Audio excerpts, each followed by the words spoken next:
ఈ 2 సంవత్సరాల్లో ఆంధ్రప్రదేశ్ ప్రజలు మాత్రం చాలా సగర్వంగా ఫీల్ అవుతున్నారు. ఎందుకంటే ఒక దుర్మార్గుడి పరిపాలన పోయింది, ఒక రాక్షసుడి పరిపాలన నశించింది అన్న ఉద్దేశంతో చాలామంది పండుగలు చేసుకున్నారన్న. ఈ 2 సంవత్సరాల్లో కూటమి ప్రభుత్వం అధికారంలోకి వచ్చిన తర్వాత మీరన్నట్లు ఎంతో అభివృద్ధి జరిగిన మాట వాస్తవం. జగన్మోహన్ రెడ్డి హయాంలో ఏ రోజు కూడా కనీసం రోడ్లు వేసిన పాపాన కూడా ఈరోజు జగన్మోహన్ రెడ్డి గవర్నమెంట్ లేదు. కానీ కూటమి ప్రభుత్వం వచ్చిన తర్వాత ఏ రోడ్డు మీద ఏ ఒక్క గుంత కూడా కనపడకూడదు అనేసి ఈరోజు పవన్ కళ్యాణ్ గారు కానీ, నారా లోకేష్ గారు కానీ, చంద్రబాబు నాయుడు గారు కానీ వీళ్ళు ఒకే నిర్ణయం తీసుకొని ప్రజలకి ఏ రోజు కూడా అసౌకర్యంగా ఉండకూడదు రోడ్ల విషయంలో అనేసి ముందుండి ఒక్క గుంత కూడా కనపడకుండా చేశారన్న.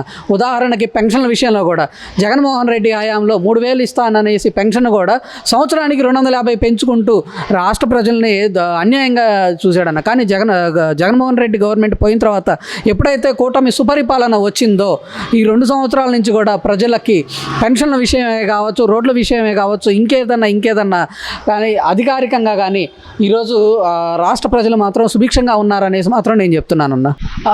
చాలా వరకు అదేనన్నా నేను అంటుంది. ఎప్పుడైతే కూటమి పరిపాలన అధికారంలోకి వచ్చిన తర్వాత ఈ 2 ఏళ్లలో ప్రజలకైతే ఇబ్బంది లేకుండా సుపరిపాలన అందించే భాగంగా పవన్ కళ్యాణ్ గారు కూడా ఎంతో కొంత కష్టపడుతున్నారు.